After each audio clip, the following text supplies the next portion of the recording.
নমস্কার বন্ধুরা, সবাই কেমন আছো? আশা করি ভালো আছো। আমিও ভালো আছি। দেবশ্রী ব্লগে সবাইকে স্বাগত। তো বন্ধুরা, আজকে একটা নতুন রেসিপি নিয়ে তোমাদের সামনে চলে এলাম। তো দেখো, এই যে কাতলা মাছ আমি নিয়েছি। আজকে কাতলা রেসিপি করব। তো সঙ্গে থেকো, কেউ স্কিপ করো না। তো দেখতে পাচ্ছ কাতলা মাছ আমি নিয়েছি। এতে এবার আমি একটু নুন আর লেবুর রস মাখিয়ে রেখে দেবো। এই যে পরিমাণ মতো নুন নিলাম,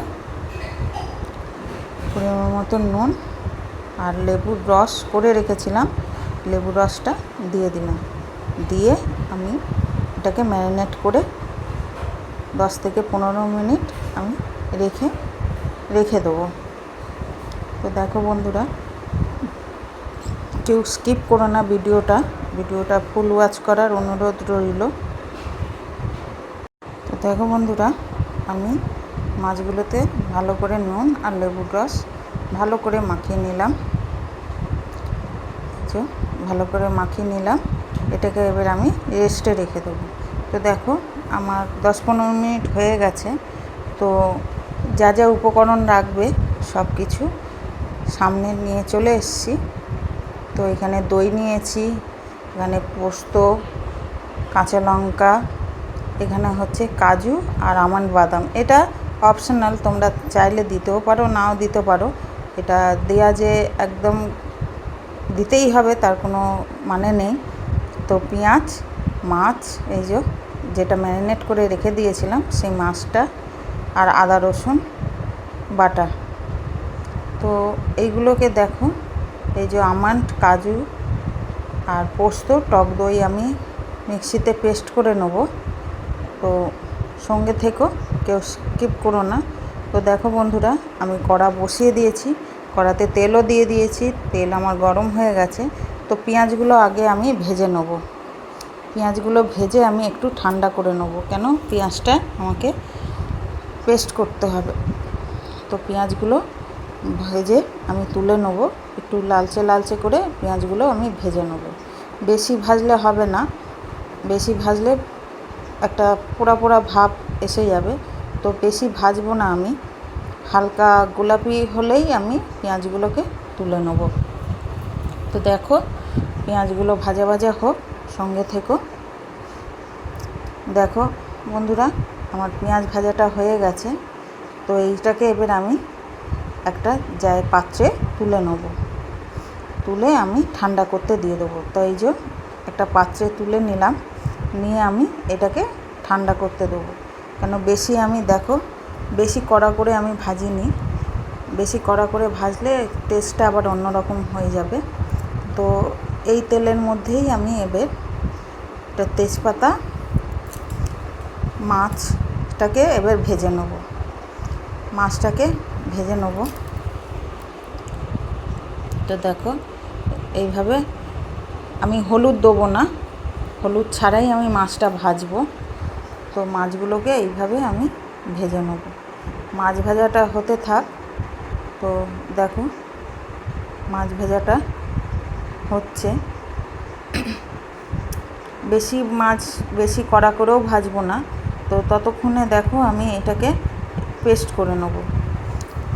পোস্ত, কাঁচা লঙ্কা, টক দই আর হচ্ছে আমন্ড। তো এদিকে আমার মাছ ভাজাটা হয়ে গেছে। মাছটাকে আমি তুলে নেব। এই যে দেখো, মাছটা তুলে নেব। এই যে মাছটাকে তুলে নিলাম আমি। তো আর যে কটা মাছ আছে আমি একইভাবে সব ভেজে নেব। এই যে যা মাছ আছে সব একইভাবে আমি ভেজে তুলে নেব। আর যারা নতুন বন্ধু আছো, আমার চ্যানেলটাকে এখনও সাবস্ক্রাইব করোনি, প্লিজ সাবস্ক্রাইব করে আমার পাশে থেকো। বেল আইকনটা অবশ্যই প্রেস করো, তাহলে আমার নতুন নতুন ভিডিও পেতে তোমাদের সুবিধা হবে, আর আমি ঝটপট তোমাদের কাছে পৌঁছে যাব। আর যারা পুরনো বন্ধু আছো, তারা অনেক অনেক ভালোবাসা তাদেরকে।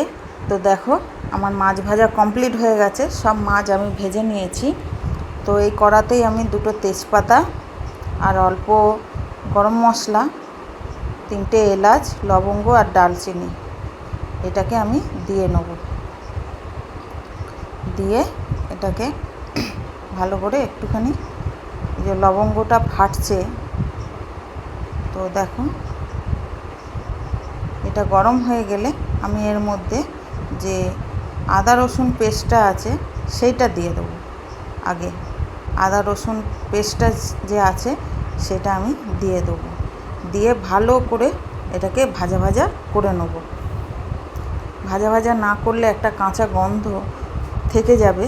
তো তোমরা ভালো করে একটু মশলাটাকে ভেজে নিও, কষে নিও। তো কষলে গন্ধটা আর ছাড়বে না। তো দেখো আমার কষা হয়ে গেছে। তো এর মধ্যে এবার আমি পেঁয়াজ যে পেস্ট করেছিলাম, ভাজা পেঁয়াজটা, সেই পেঁয়াজটা আমি এর মধ্যে দিয়ে দেবো। দিয়ে ভালো করে এটাকেও ভালো করে ভাজবো। তো কষার ওপরেই সব কিছু নির্ভর। তরকারি মশলা ভালো করে কষলে এমনি স্বাদ আসে। তো তোমরা অবশ্যই মশলাটাকে ভালো করে কষে নিও। তো এর মধ্যে এবার আমি এক এক করে সব উপকরণ দিয়ে দেবো। কটা চেরা কাঁচা লঙ্কা দিয়ে দিলাম, 3টে। আগে আমি 4টে কাঁচা লঙ্কা দিয়েছিলাম, আর এখন 3টে দিলাম।